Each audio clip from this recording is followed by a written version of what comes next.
Hi, and welcome back to Dogs Do Speak podcast with Colin Spence. Unfortunately, today we do not have the lovely Samantha Wayland with us, but I do have Katrina Bayliss, who is here today to talk to us about neurodivergency and how that goes along with dog trainers, how it impacts upon dog trainers in the industry, and to give us more of an insight and awareness of what it actually is. So, without further ado, good morning to you, Katrina. How are you? Hello, thank you. Thank you for having me on your podcast. I'm quite excited to be here and spread the awareness. I'm very good, thank you. It was a no-brainer to not have you on today's podcast because I think you're doing an excellent job. And I really do think the more we can get this out there so people are fully aware, yeah, Mhm.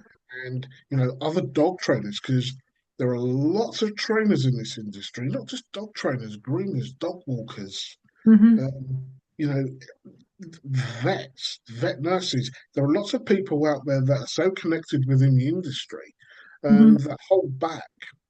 So hopefully Yeah. today they can hear a lot from you and move forward. So Katrina, can you just tell us what it is you actually do?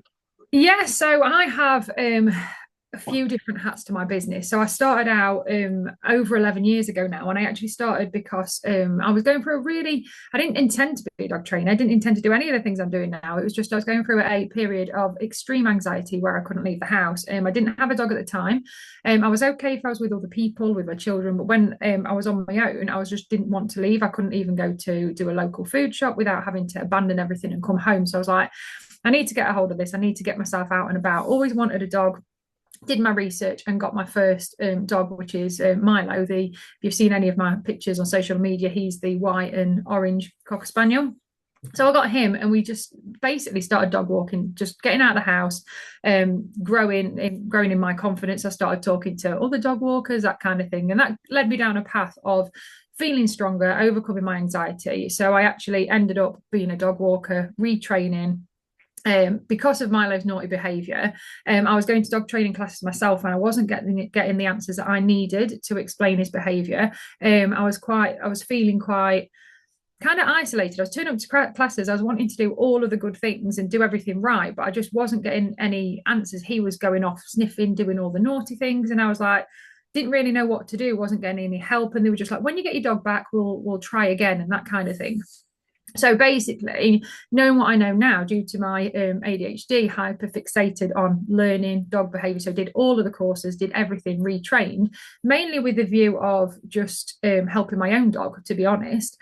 And then started understanding his behavior, started doing agility classes with him, and then basically started to see all of these gaps in the dog training, dog agility world where there was a lot of focusing on so for agility like the general skills, but not so much focusing on all of the other little bits. But along with that, what I had going on in my brain, that wasn't really covered either. And then so that's led me down a path all of these years later. So I now have three hats to my business. Basically, I teach agility, so I specialize in anxious handlers and anxious dogs and overwhelmed dogs, that kind of thing. I also help start up dog businesses because, like we were just talking about, there is no help really out there. It's so overwhelming for everybody. But also this new leg of my business, which I'm super passionate about, which is bridging the gap between neurodiversity and the dog world, because I don't think that there's enough awareness out there for it. But also, it's quite easy to make adaptations, whether that's in any kind of dog profession. And there's a lot of focus in dog training of how how the dog needs X, Y, and Z, etc. But there isn't that much helping the actual owners and the handlers when they turn up to classes.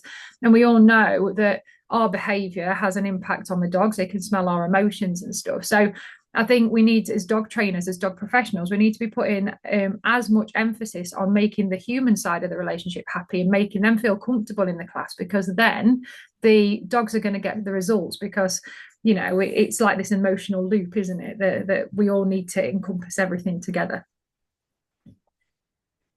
I totally agree with you with the if we can ensure that the handlers are comfortable Hmm. then there is a very good chance the dogs are also going to be comfortable. Yeah. Yeah, So it's like setting the arena up to have successful activity. yeah. Big. So how does, I mean, you mentioned ADHD there. I mean, can you Mhm. elaborate for some people, that may be ignorant to the fact or not aware of what ADHD is? Yeah, so I have both autism and ADHD. I have them both. So with my brain, it kind of conflicts each other quite a lot. So basically, the autism kind of likes routine, likes structure, likes to know what's going to happen. The ADHD can be quite impulsive, and they kind of fight each other a little bit. So in a dog training perspective, so what I often come up against if I'm going to a dog training class and there isn't anything, so sometimes you turn up and you just basically left to your own devices unless the trainers set things out properly. And it can feel quite, we tend to be quite anxious anyway. We suffer with things like imposter syndrome, which neurotypicals do suffer with, but it can be heightened for neurodivergent people. Things like rejection sensitivity dysphoria, that's where we've growing up, and typically we've received a lot more perceived criticism or feeling like we don't fit in or being told we don't fit in. So when with RSD, we tend to see things get perceived criticism a lot worse than neurotypical people, basically. Um, so in a dog training context, when we're turning up for classes, we might already be anxious about what our dog's going to do and what's going to happen there. But us as handlers might be anxious because we don't know where to go. We don't know what the class structure is like. We don't know where do we sit if we're going to sit there. Are we going to be in the way? Like, can we take breaks? Is it going to seem rude if we just take our dog off to the side? One of the things that I find coming from an agility background, when we turn up for training classes, we walk the course, and then often what the trainer does is they say, oh, how would you handle this bit, or how would you do this bit, and throws questions out there. And as a neurodivergent person, for me, I just tend to go into, even though I have lots of qualifications, I know what I'm doing, I teach agility, I will not answer questions to be put on the spot because I don't want that perceived criticism to be there. So I'll just pretend I don't know, or I'll just be like, I don't want to put myself forward for things. So it's just about being aware of these things, and then maybe changing the language that trainers use. So, for example, does anybody want to have a go at demonstrating what they would do, or not putting people on the spot and things. Yeah, so lots of different struggles. Sometimes we struggle to process verbal instructions as well. So in terms of a dog training class, usually there's a lot of verbal instructions, but kind of changing what we do. When I was running dog training classes, I used to make sure that I would do the verbal, speech and all of that, but I'd have like a whiteboard so I could draw anything out. But I'd also have my demo dog as well to show things. Yeah, so it's about just having the awareness of what the humans might be going through, and then coupling that with what the dog's going through as well. It's just about just being a bit more mindful, I think, with everything, not just the dogs.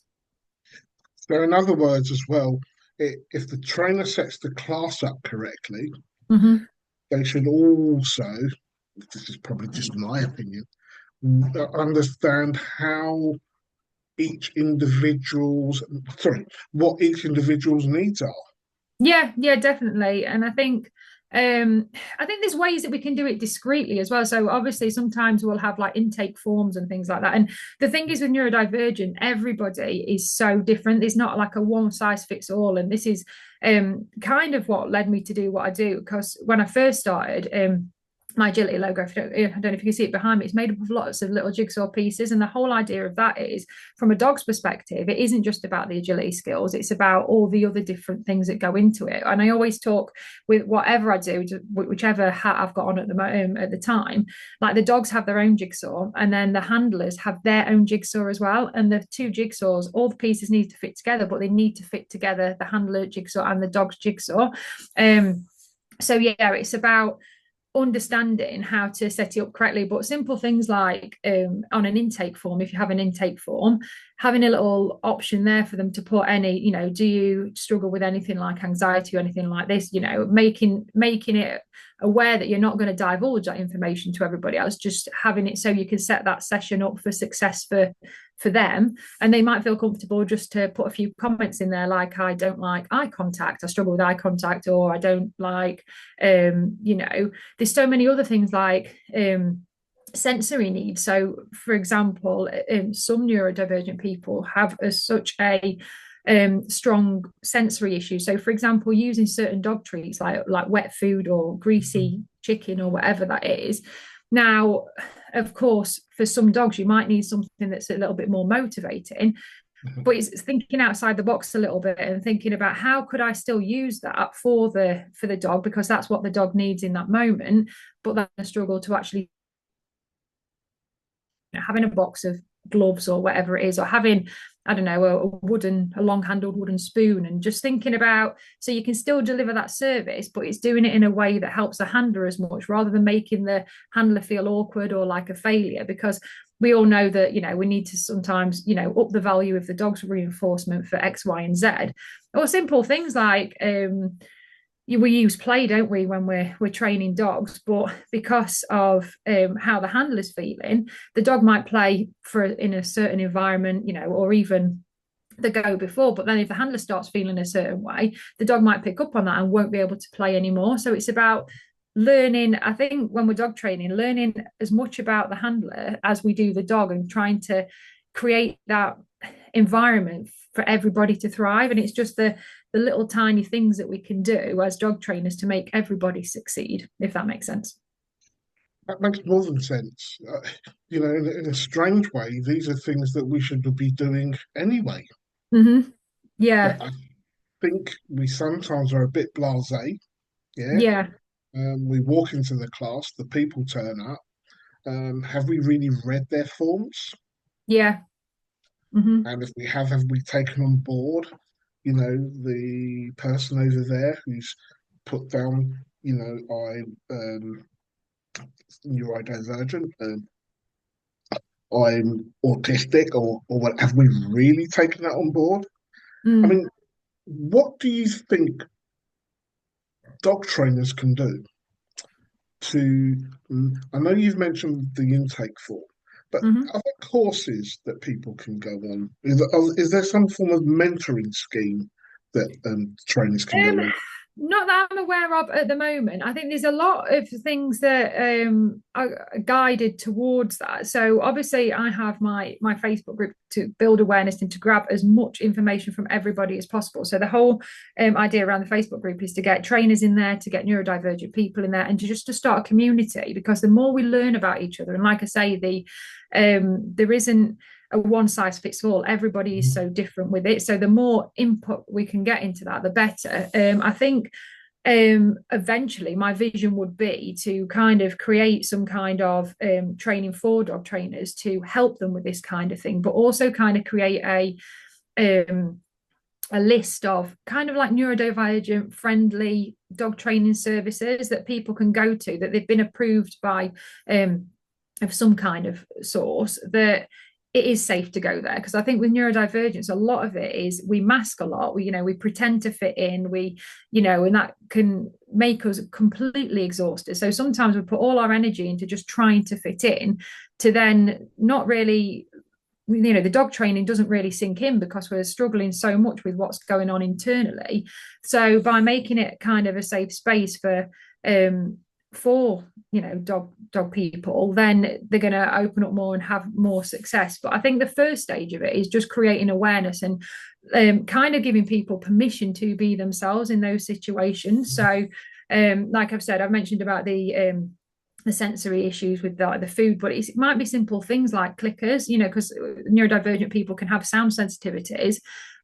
So if you've got a training class that's going to be heavily focused on clickers, and that is like kind of a trigger for a neurodivergent person, it's just asking these simple questions to them, either, not in a way that's going to make them feel, confronted. So like say an intake form or something like that is ideal, because they can do it discreetly. But then actually tweaking possibly what you do for either them or in the class. So saying, or simple things like, neurodivergent people have like loop earphones, which kind of muffle the sound sometimes.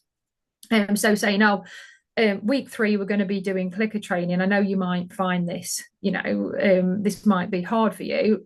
maybe bring your loop earphones to that one, or you don't Mhm. have to use a clicker yourself. We can use a silent marker, we can use a verbal thing. It's just about being more open to when we are being more flexible. I suppose when we're training dogs, we always talk about being flexible and training the dog in front of you, and I think that applies just as much to the handlers as it does everybody else. And I think with neurodivergent people, because we have this RSD and this imposter syndrome, we don't want to feel any more isolated and the odd one out than we already do, if that makes sense. So it's about making the dog training spaces a safe space just to be yourself.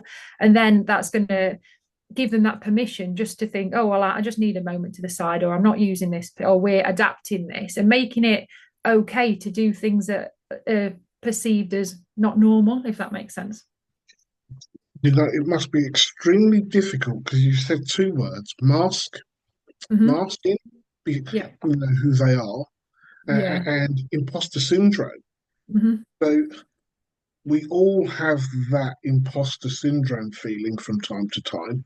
Mm-hmm. It must be extremely difficult for someone who is neurodivergent Mm-hmm. and feels isolated. Yeah. Yeah. They're in the room, but they don't feel that anyone can see them. Yeah. Yeah. And then a voice is asking you, giving you an instruction, Mm-hmm. and then you mask the way you feel. That Mm-hmm. must be awful. I can't really get my head around that. Yeah, and I think this is it. And I think when also you're in that, you're feeling that way, you are anxious. Maybe, I mean, this is all on top of, like, if your dog is well behaved, fair enough. But if you've got a naughty dog or one that's barking or all of that on top of it, it's going to make things even worse, especially if you're in a class where everybody else seems to be getting it. And it might just be something as simple as the way that the trainer has given the instructions just isn't resonating, or that might be that much stuff, external distraction going off, that what you're trying to do you just can't focus on because you're struggling to switch out the noise. So, and I think it's normalizing things like having breaks and stuff, and just saying, because if you're in a class environment and everybody's in a training hall, so to speak, and then somebody walks out, everybody normally like just thinks, oh my god, what's happened, or goes to negative things. So it's about making sure that that's okay to do, but having the boundaries there as well, so people just don't just think, oh well, I can't do this exercise, I'm just going to go, kind of thing. There's always a fine line, but yeah, it's about making people feel as comfortable as they can in the situation they've got. Like, obviously you can't help certain things like lighting and noise and those kind of things, but it might even be something like, if you have a lot of neurodivergent clients, maybe put on a neurodivergent friendly class. And actually, from a dog training perspective, you can, from a business perspective, you can charge a little bit more for that, because the group is going to be smaller, not because you're cashing out on wanting to, just focus, like, because if, as a neurodivergent person, if I was going to go to a training class and say, oh well, there's only 3 people in this group, but it suits my needs because we're spread out, there's low distractions, we've got extra time to, I don't know, put the pate on a wooden spoon so I'm not feeling anxious or whatever it is, then, it's not to say that you're making money from it. It's by offering a service that is desperately needed, so people aren't feeling, there's 6 or 8 people in that class and it's too chaotic, and I can't get any success with my dogs because I'm struggling, the dog's struggling, and they come away feeling awful. And I think one of the main things that in dog training that I always see on the internet is a lot of dog trainers are giving a negative spin on people going to YouTube and looking to social media for dog training advice, because it's not always the best. However, if their dog training classes aren't neurodivergent friendly, they're sending these people to those places because they feel they've got nowhere to go. So it's about just being more aware, if that makes sense. Again, that makes more than sense. And you must Mm-hmm. be psychic, because one of the things I put down on my notes was, would it make sense to have neurodivergent classes? Yeah. And Yeah. you just stole my thunder. Sorry about No, that. I'm glad you did, because it's a thought that I think can work and would Mm-hmm. definitely work, because it shows that we are meeting the needs of the people. Hmm. Yeah, I Yeah. think within the industry, we are always focused on the dog, but Hmm. in my opinion, for the dog to be successful, the handler needs to Yeah. feel good, yeah, Yeah. confident, Yeah. understanding the instructions. So Yeah. I totally agree with you. These classes should be a thing. Yeah, Um, and I think the dog training industry is so far behind when it comes to other industries out there. So in the common workplace, so to speak, they've got all of these, these laws and these things in place, and they have to be inclusive and all that. But I think the dog training industry has got such a long way to actually catch up and things. And I've never understood it. Like the only place that I've seen it really where the handler gets as much kind of I think of the word effort, so to speak, as a dog is when you're dealing with reactivity, because we always speak about how reactivity travels down the lead and the handler needs to be calm and things. But that just happens, in general dog training as well, and especially coming from an agility background. So I think the real switch happened for me when so I looked at all the dog training and behavior stuff, and I put all Milo's jigsaw pieces into place, so to speak. But then we were still going to competitions, and he was still, completely different in certain sets of circumstances. And it wasn't until I actually looked at myself and my jigsaw and going, oh, let's deal with my anxiety. Why am I feeling this way? All of the mindset work that I then actually came back and had the success I do. Because especially with something like agility, and dog training isn't any different. How people turn up, whether it's an agility run, whether it's a dog training class, whether it's you're out in your park with your dog, how both of the beings are feeling on that day, whether it's a dog or the human, is going to have such an effect on the results that they get. So for agility, we do commonly we do four runs in one day. So you've got all the environmental distractions, but when you step on that start line, even in the same day in that same venue, you can step on that start line in four different circumstances, feeling four different ways, and so can your dogs. And I think it's about all of that, just because we think we train a dog and the dog's got it, but there's so many external distractions that impact the dog's behavior. But that's the same for the humans as well. So yeah, but I think the first step is, like say, raising this awareness, and then the second step is making classes neurodivergent friendly, or even offering those services that so everybody in that group is like, I can completely feel safe and I can completely feel confident to be myself, even though I don't typically normally fit in. So would you say that dogs will go through all those different emotions that their handler is feeling? mm-hmm. Does that happen? Yeah, definitely. So that's I have three spaniels, and they're all sensitive, and they all pick up on my moods in different ways. And it's my youngest one, really, the black cocker spaniel Quest. He's 4 now. It's him that really actually I knew all the mindset stuff was important because I've been through it with Milo and then my Springer Flash. But when I got Quest, I always joke to people and say he's like an assistance dog that's not been trained, because if he would know I was feeling a certain way before I even felt it. So if I was feeling sad, if I was watching something on TV and it was sad, before I know it, next minute he's right up in my face and he's there, he's acting. And I know from training him in agility, I went through a phase last year where there was certain people at a show that had given me a hard time in the past, and he was like, he'd always suffered with anxiety himself, but we got that down to, we worked on it.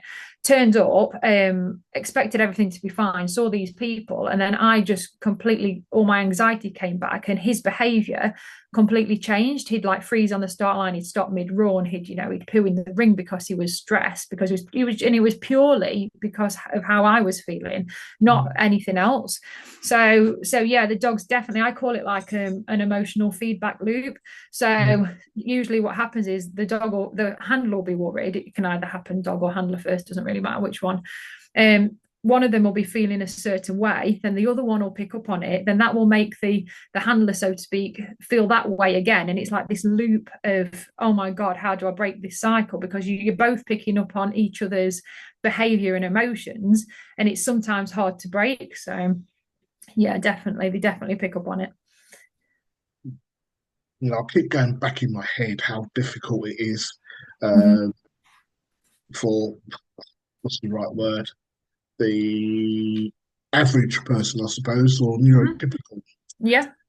So if we then put into the arena that there must be lots of people out there that are neurodivergent and don't even know it. Yeah. Yeah, quite possibly. I mean, my own personal journey with neurodivergence only happened.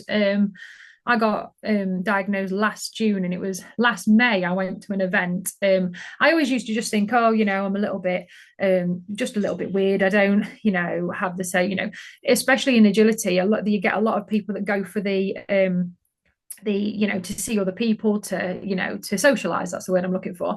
And I was like, why aren't I in those groups? And it's not that I don't like people, it's just that I always felt like an outsider, so I wasn't able to put myself in those situations.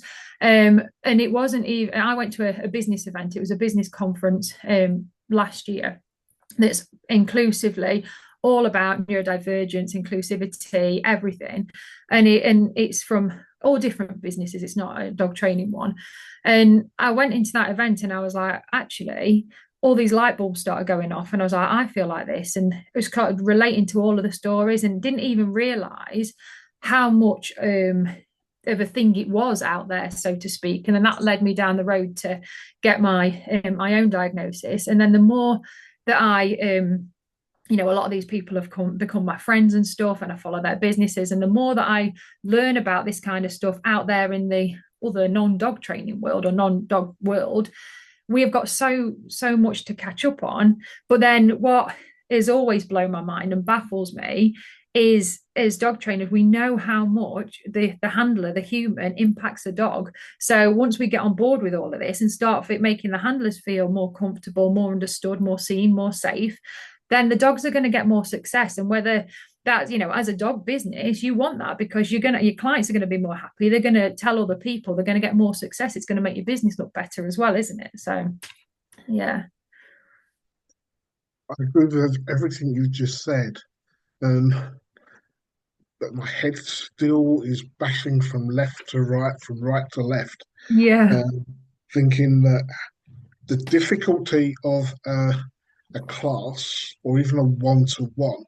And I was thinking, what would you say would make you feel more of that imposter syndrome, or feel more that you have to? Would it be on a feel you'd have to master the way you feel? Would it be a one-to-one, or would it be in a class setting? Oh, I think for different people would experience different things. I think for some people, the one-to-one could feel quite intense but that would depend on how it was set up. So for a lot of when I do my one-to-ones, it is quite relaxed, it's quite casual, and we adapt for the dog, we adapt for the handler at the time. And I make it quite clear from initial contact that it is quite relaxed. Quite open. It doesn't matter if the people want to come to me and have a chat about their personal issues. Sometimes I think as dog trainers we end up being like counselors as well. And luckily, before I got into the dog training world, my previous qualifications were in counselling and psychology. So I was actually going to go down the route of, I wanted to be a relationship counsellor, which I actually find quite funny now, because I kind of do that, but between people and dogs. But yeah, so a lot of that has put me in a good place to do what I do now. But I think, yeah, for some people, one-to-ones would be fantastic if it's set up in the right way with the trainer and the things have been put in place so that person feels comfortable and safe. And it's about, because if you're turning up and it's a one-to-one and the trainer's quite stern and matter of fact, and you've got to do it this way, you've got to do it that way, then that's going to put somebody, they're not going to want to come back. They're going to be, I can't possibly go wrong. I need to, behave this way. It's too strict and too structured. Some people might like that. But then again, in a group environment, that might help, because people might feel, it's less intense. But then if everybody else in the group is managing and they're not, then that's going to cause issues as well.